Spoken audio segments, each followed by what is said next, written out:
கற்பனை தீர்ந்ததை எண்ணித்தான் பிரம்மனும் மூர்ச்சையுற்றான்.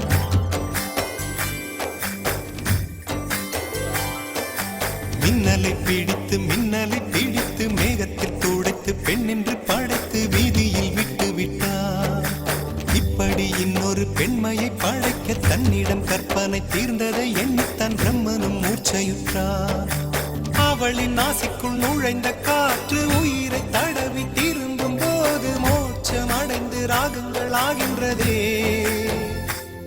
ஓஹோ, மழையின் துளிகள் அவளை நனைத்து மார்பு கடந்து இறங்கும் பொழுது முக்தி அடைந்து முத்துக்கள் ஆகின்றதே.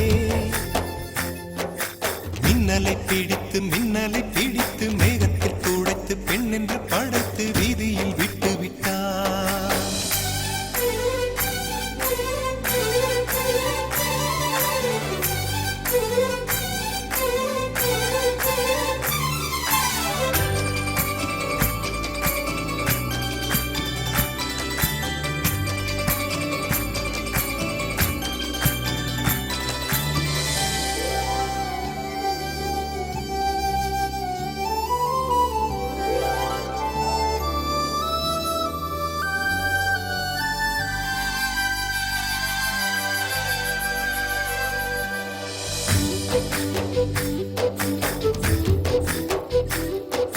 நிலவின் ஒளியை பிடித்து பாலில் நனைத்து கன்னங்கள் செய்து விட்டார்.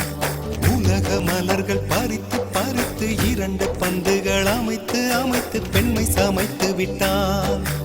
அழகு என்பது ஆண்பாலா பெண்பாலா என்பதில் எனக்கு சந்தேகம் தீர்ந்தது. அழகு என்பது நிச்சயம் பெண்பாலடா.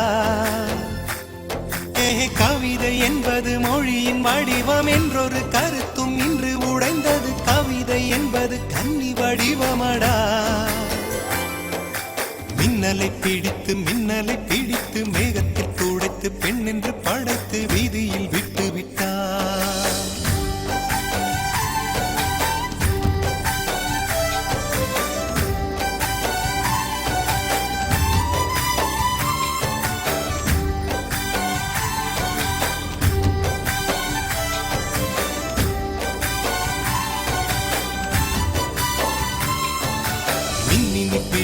மின்மினி பிடித்து கண்களில் பதித்து கண்மணி கண் பறித்தாள்.